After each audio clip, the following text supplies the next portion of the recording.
Oh, this Passport Bro article. I haven't read it. Thank you, whoever submitted this. Oh my God, let's get into this cringe. What's today? The 9th? Welcome in, guys. So the article says, New York Post, of course. I'm a, quote, passport bro. We want traditional wives, not mail order brides. Okay, let's see. There's a video. American guy in South America. I sometimes post stuff like that, but this. And my comments get crazy. People get mad.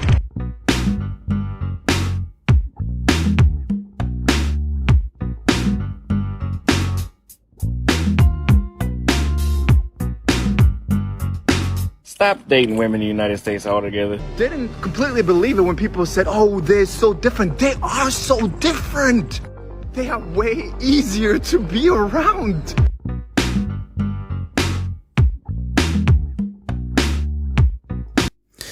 Look at this moron. This is perfect. We have an idiot here from the West who's basing reality off reality television. A lot of you have never watched 90 Day Fiancé and it shows. Imagine thinking getting a passport and going overseas is like the TV show you watch. Tell me you're a moron without actually telling me.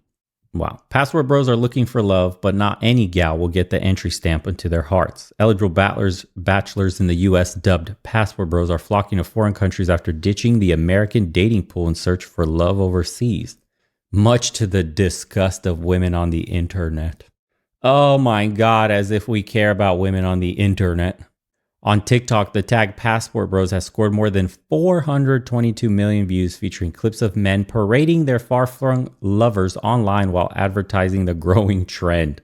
The draw of dating abroad, according to unsatisfied singletons in the US, is finding a traditional wife. That triggers them. Nothing triggers them more like hearing the word traditional and wife put together. That is, women who are raised to be good wives. Oh my God. You see how they put it in quotations here? Raised to be good wives. No. Humility, family values, conservative, wants children, wants to help her man get ahead in life because she knows it helps her, is grounded, knows what's important, doesn't want a Prada bag, wants 2 kids and a paid off house and living life on their terms for their family. So toxic.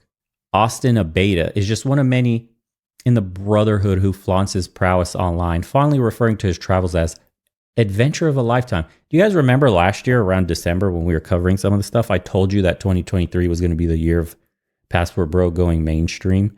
Women literally seething, bitter as hell at the fact that men are just exiting the dating pool, not giving up, because if you gave up, you're a simp and you're low value anyways. And we wanted nothing to do with you. So yes, it's cool if you die alone. But if you go overseas and post videos of you with dimes, having a blast, food being prepped and cooked like a king for you, then it pisses them off. It hits them. It's a jab straight in the ego, because that's another chump they missed out on. Apparently, it's the chumps that are pissing them off. It's these, they called them incels in the last video we covered. Men who go overseas have been basically bunched into the incel crowd now. What about this lifestyle says incel or toxic?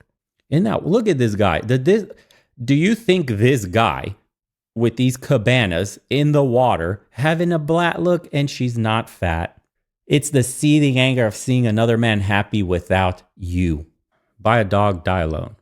Abeda said he's looking for a man who's kind, cooperative, and has a positive view on men, saying that his red flags are women who believe men ain't shh, or that masculinity is toxic. That's only shit you'll find here in the West.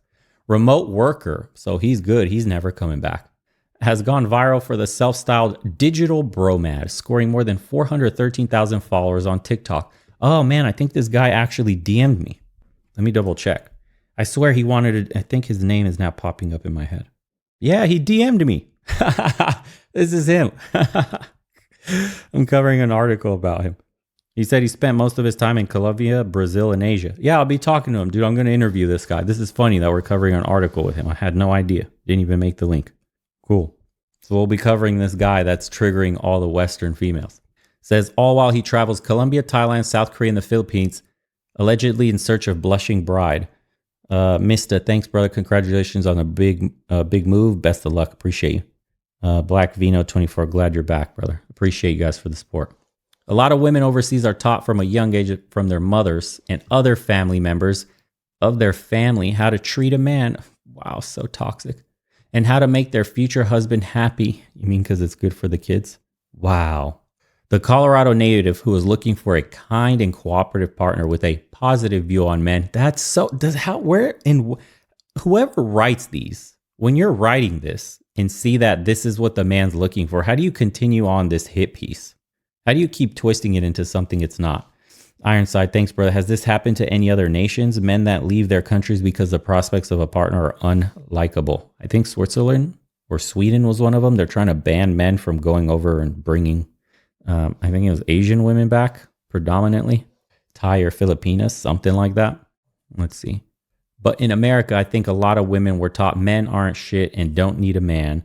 In his videos, Abeda gloats that a myriad of benefits that accompany dating overseas. For one, men in the US are exotic, he claims in a TikTok post with 1.8 million views, adding that playing into the stereotype of a rich American will take single men far. Of course, you're different. What's he doing? Here's what I learned being a passport bro. Being a single American in South America, I sometimes post stuff like that, but this, and my comments get crazy. People get fucking mad. I've been traveling through South America for over a year, and here are the 3 main takeaways. First thing, and this is funny, you're exotic. You're exotic. I know it sounds crazy. You have an accent. The American accent is kind of trash, to be honest, but the fact that you have one, I think, peppers your words and gives everything you say a little bit of weight, a little bit of spice. It makes it more exciting. The second thing, and this is really important on dates, people love showing off their country and love showing you things that they love. It's like back when you were a kid, you found out one of your friends never saw Space Jam and you were like, oh my God. And then you got to be excited watching them watch it. And that happens a lot on dates. It plays into the excitement and keeps things light and keeps things fun. Finally, number 3. And this is one that most of the comments are about. There is a stereotype or stigma around Americans being rich, which is kind of true because our currency is like the global currency. So if you make $60,000 a year, you can live like you make $120,000 a year pretty comfortably. But experiences and the things money can provide makes a huge difference in dating. Watch The Tinder Swindler, and it'll explain it all. And he's doing much better, actually. That figure he quoted is mostly 4x. At least it is here. It's close to 4x on some things. I've went to 5-star, top of the line restaurants that would cost $1,000 in the United States for a similar quality meal and service and ambiance. And you may pay a quarter of that, if that. It's crazy. There's apartments here that actually exist for like 400 euros, which is like a little over $400. $800 a month could get you something decent, like very... I don't even want to say it can get you like the place I'm in right now. And you saw the kitchen in the beginning of the stream. There are no amenities you will be missing with $1,000 a month, at least here in Eastern Europe. It's even crazier in Southeast Asia. So I could only imagine if you have a budget that you can't stretch too much, Southeast Asia is probably where you want to go. The truth is that a lot of people don't want to admit that dating overseas is absolutely different. Digital analyst 32 told the Post, oh, he's a digital analyst. There are very few men that will tell you that dating outside America isn't 5 times better. The larger collective of passport bros, or those who hold similar beliefs, champion Abeda in the comment section of his viral videos while denouncing the dating landscape and American women in one foul swoop. A lot of American women are bitter because they have a shitty attitude and don't understand that most men believe in a patriarchy relationship, one user commented. The difference is that women from other countries actually appreciate being treated well, unlike a lot of women here in the USA, another scoffed. And the perfect example is the previous video with the psychologist on the Mia Khalifa wish.com, that if you brought her flowers, she thought that was just you trying to impress any woman through the door, and she found it a turnoff. What the guys are saying is true. And the women are vocalizing it on these podcasts. And then they wonder why men are leaving and don't want to deal with them. Wannabe hubbies can certainly find a quality partner in the US, Abeda admitted, but dating overseas has been a 10-10 experience, and the majority of men who have left will tell you that, he said. Oh, Jesus, thickums. Fellas, get a passport, come to Colombia. She's in the kitchen cooking. Says Colombian women cook, clean, are feminine, are submissive, not argumentative. Give that access when you ask for it. Let the man lead. Wow. But the lure of a foreign fling isn't just reserved for men. On the flip side, women are also heading overseas in an attempt to meet a match. Look, they're copying passport sisters, except that's actually getting pumped and dumped because those guys are not trying to get married unless it's for papers. There is no way that women are going overseas and finding a man that will marry them. They're actually the ones that will engage in actual sexual tourism that they then project and say the men must be doing because that's their experiences. No. Younger women overseas want to start families in a stable environment where the man earns enough money to provide a good household where the kids aren't going to be starving. It doesn't work that way the other way around. And if you're a woman and you go overseas into even more patriarchal environments, even more traditional cultures, they're going to expect your ass to be at home with the kids. Shit is crazy. How's the mic volume? Some people are saying to turn it up. Turn up your volume on your system, bro. Joe, it's issue on your side. Let's see. So on the flip side, overseas an attempt to meet a match, escaping the toxic dating pool. In the U.S., according to the New York Times, women explained how they didn't feel seen by men until traveling abroad and were swept off their feet in other countries. Whoever this is, 35-year-old woman, right? Fled. Yep. So this chick here, CP Tabibian, 35 years old, boy, already barren womb status, fled Austin, Texas for Madrid after growing tired of swiping on dating apps. I feel like every guy was the same guy, she said. I felt like if I stayed there, I'm probably going to be single forever. However, it appears that while American bachelorettes are searching for more serious suitors who will put in effort to woo them, the self-proclaimed passport bros are sniffing out a housewife. Online fellow passport bros tout women abroad for their distinctive qualities, such as, according to one TikToker, cooking, cleaning, being feminine, submissive, not argumentative, the list we read earlier. The arguably misogynistic movement has also been met with online vitriol, jealousy, with critics, old women who got left behind, panning their online propaganda as disgusting, predatory, or sex tourism with a less offensive name. See, the shame game, it's always going to get played. It's always your fault as a man. You ran away. You're a coward.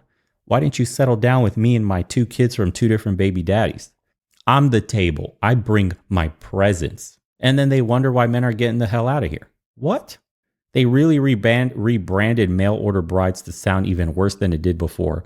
Do you think these guys are going overseas for a mail order bride? Do you think if you truly were such a degenerate and wanted a mail order bride, that you would actually even go overseas? You just order your bride through the mail, you idiot.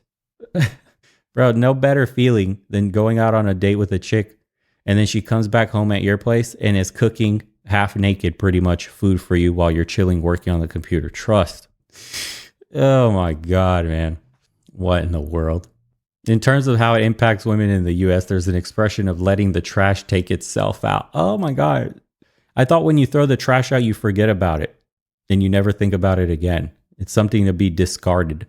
Interesting that all you do is obsess over the trash that left. You can't wipe the stench from your nose, huh? It's burned a permanent place in your brain. You just can't. In terms of supply and demand, there's little demand for men who think and behave like this, and clearly an oversupply. And the other article said that there's just not enough of these men and nothing's going to happen to the dating pool in the United States. I'm telling you, a lot of these guys are earning very good money. The amount of passport holders in the US who make over $100,000 a year is 60%. Do you understand that most people who hold passports are high income earners? You act like Joe Blow, broke as hell, making $2,000 a month, is getting his passport and leaving everything behind. Come on, man. Typical shaming language article.